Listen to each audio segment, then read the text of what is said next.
အားလုံးပဲမင်္ဂလာပါခင်ဗျာ Ghost Stories မြန်မာ channel မှာကြိုဆိုလိုက်ပါတယ်ခင်ဗျာ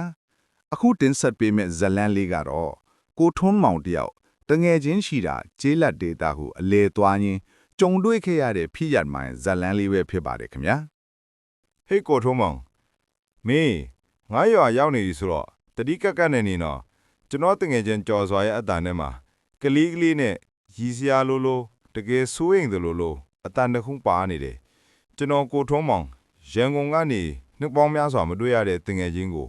လာလဲဖို့ညဥပိုင်းမှာကားနဲ့ခရီးရှည်ထပ်လာခဲ့တယ်။သူ့ရဲ့ကြီးရွာလေးဟာစကိုင်းတိုင်းရွာငယ်လေးတရွာလမ်းကတနေကုန်မိုးလွှထားတော့6ကန်းပါးတဲ့ကြောက်ဆိုးတွေနဲ့တိတ်မတက်တာလောက်ဗျာ။ဘာဖြစ်လို့လဲဗျာ။မင်းတော်မှာခွေးယူပြန်နေများလားလို့ကျွန်တော်ဟာတာတစ်ချက်ရိုက်လိုက်မိတယ်။ဖုံးတက်ကအတန်ကပြပြတတ်တာမဟုတ်ဘူး။ဒါပေမဲ့မင်းငါ့အိမ်ရောက်ရင်တေချာပြောမယ်ကွာ။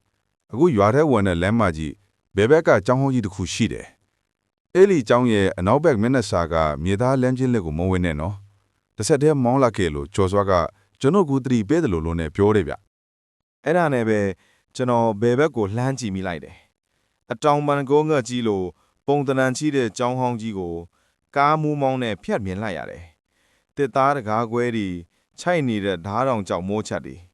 သူ့ဘေးကလမ်းချင်းလေးကတော့အမှောင်ထုထဲမှာခြုံပုတ်တွေနဲ့ဖုံးလွှမ်းနေတယ်။ဘာမှချက်မှမပေးတတ်ပဲကျွန်တော်ရှေ့ဆက်ပြီးပဲ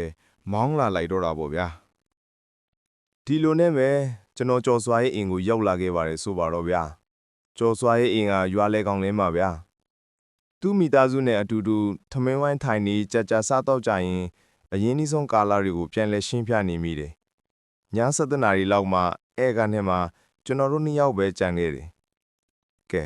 အခုပြောစမ်းပါအောင်ဘာကိစ္စလဲလို့ကျွန်တော်ဖြေးလိုက်တယ်ကျော်စွာရဲ့မျက်နှာကကြီးကြီးလင်းလင်းကနေရုတ်တရက်ဆိုသလိုတင်းကျပ်သွားတယ်အဲ့ဒီလမ်းချင်းလေးမင်းမြင်နေမလားသူကဆရာတော်ကြီးလမ်းလို့ခေါ်တယ်ဒီရွာမှာလူတိုင်းကညဘက်ဆိုမသွားရဲကြဘူး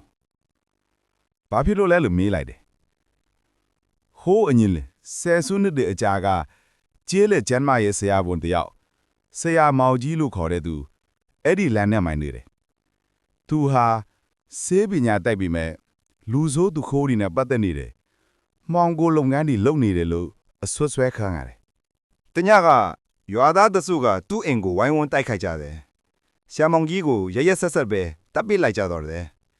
သူတေဆုံးချိန်မှာငါပြန်လာမယ်ဒီလမ်းမှာငါအလောင်းကိုမြုပ်နိုင်ကြပါငါဆေးတတာနဲ့အတူလို့အကျိန်ဆဲသွားတယ်ဆိုပဲကျွန်တော်ရင်ထဲမှာစူးရှလာတဲ့ခန်းစားချက်တစ်ခုကိုခန်းစားမိတယ်ဒါနဲ့ပဲသူ့အလောင်းကိုသူဖြိုးတဲ့အတိုင်းမြုပ်နှံခဲ့ကြတယ်ဒါပေမဲ့သူတေပြီးကလေးကအဲ့လမ်းချင်းမှာအချင်းတွေဖြစ်လာတော့တာပဲညဘက်ဖြတ်သွားတဲ့သူတွေကဆေးနဲ့ပြင်းပြင်းရတယ်ချောင်းဆိုးတန်သူကြားရတယ်တခါတည်းဆေးတင်တာကိုဆွဲငင်ရှာဖွေသလိုမျိုးဒဏ်ချီချင်းတန်သူကြားရတယ်လို့ဆိုကြတယ်ဆရာမောင်ကြီးဟာသူ့ဆေးတင်တာကိုပြန်လို့နေတယ်တဲ့ကျွန်တော်ရေမောလိုက်မိတယ်ဟာရန်ကုန်ကလာတဲ့လူကိုဒီလိုဇက်လန်းတွေမပြောနဲ့တော့ခေတ်ကာလာကြီးမှာဘသူကတရဲကိုယုံသေးလဲကျော်စွာကမေလုံးကျွတ်နဲ့ကြည့်ရင်မင်းယုံတာမယုံတာဂရိမဆိုင်ဘူးဒါပေမဲ့တတိထားဖို့တော့ပြောတာလို့ဆိုပြီးအိတ်ခန်းကိုညွှန်းပြသွားလေညင်းတဲ့အချိန်အိယာထဲမှာလဲနေပေမဲ့ခရီးပင်ပန်းလို့လားဒါမှမဟုတ်ကြောသွားပြောတဲ့ဇလန်းကြောင်လားအိမ်မပြောဘူးညင်းနနာရီလောက်မှာစီးသွားခြင်းလာတယ်အိမ်သားကအိမ်ရဲ့အပြင်ဘက်နှောက်ဖေးမှာကျွန်တော်ဖနှက်ဆွဲပြီးအိမ်ပြင်ကိုထွက်လာတယ်ညကြီးမောင်မောင်ထဲမှာရွာကလူသူကင်းမဲ့ပြီးတိတ်ဆိတ်နေတယ်စီးသွားပြီးပြန်လာချိန်ဇုရိယတ်ကြက်အတန်ကတန်းချေချင်းတန်လိုမျိုးဝေးရာကနေတဆစီလာနေတယ်လို့ပဲကျွန်တော်ချက်ချင်းရက်လိုက်တယ်နှလုံးခုန်တန်ကိုကိုယ်တိုင်ကြားနေရတယ်အတန်ကကြောင်းဟောင်းရှိရဘက်ကနေလာနေတယ်ဆရာမောင်ကြီးရှိရဘက်ကနေကျွန်တော်မျက်စိကိုညောင်းညာခေါင်းဝင်စွာပွတ်လိုက်တယ်ငါကြားနေရတာပါဒါပေမဲ့ဒါဟာတကယ်ထင်နိုင်ရဲ့လားအတန်ကနီးလာသလိုပဲကြက်သူကလမ်းချင်းထဲကိုဝေးလာပြီလားကျွန်တော်အိမ်ထဲဝင်ဖို့ခြေလမ်းလန်းလိုက်တယ်ဒါပေမဲ့ရုတ်တရက်လေထဲမှာအ အနံ့တစ်ခုပြန့်လာတယ်စီးနံစီးရွက်ကြီးနဲ့တခြားစီးဖက်ဝင်အပင်တွေရောထားတယ်လို့အနံ့ပြင်းကျွန်တော်နှာခေါင်းထဲကိုစူးဝင်သွားတယ်ဒါနဲ့ပဲကျွန်တော်မယုံနိုင်စရာကောင်းလောက်အောင်ကြောင်ဟောင်းရှိရဘက်ကိုလက်ကြည့်လိုက်မိတယ်အမောင်ထုထဲမှာလူရှိအရေးတစ်ခု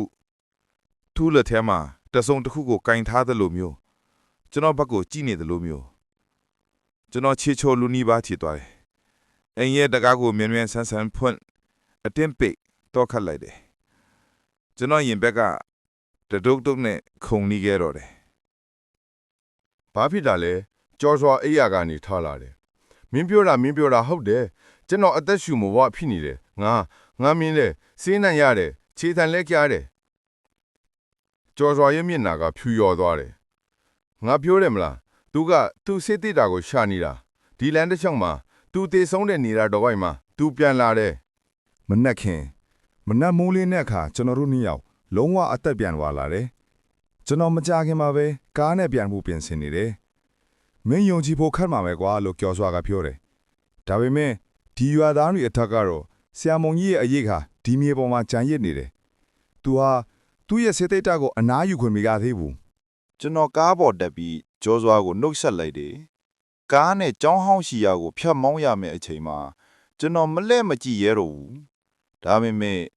ကားကတ်ခုံပေါ်မှာကျွန်တော်ဖုန်းကိုယူဖို့လက်လန်းတိုင်းကျွန်တော်လက်ဖြားထိတ်တွေမှာဆေးရွက်ကြီးညံပြင်းကန့်ညိနေသေးတာကိုခံစားမိတယ် အယုံကြည်မရှိတဲ့ကျွန်တော်ကကိုယ်တိုင်ခြုံတွေ့ရမှယုံကြည်လာခဲ့မိတယ်ဒီလိုနဲ့ကားဆက်မောင်းရင်ရန်ကုန်ကိုပြန်ရောက်လာခဲ့ပါတော့တယ်ဗျာ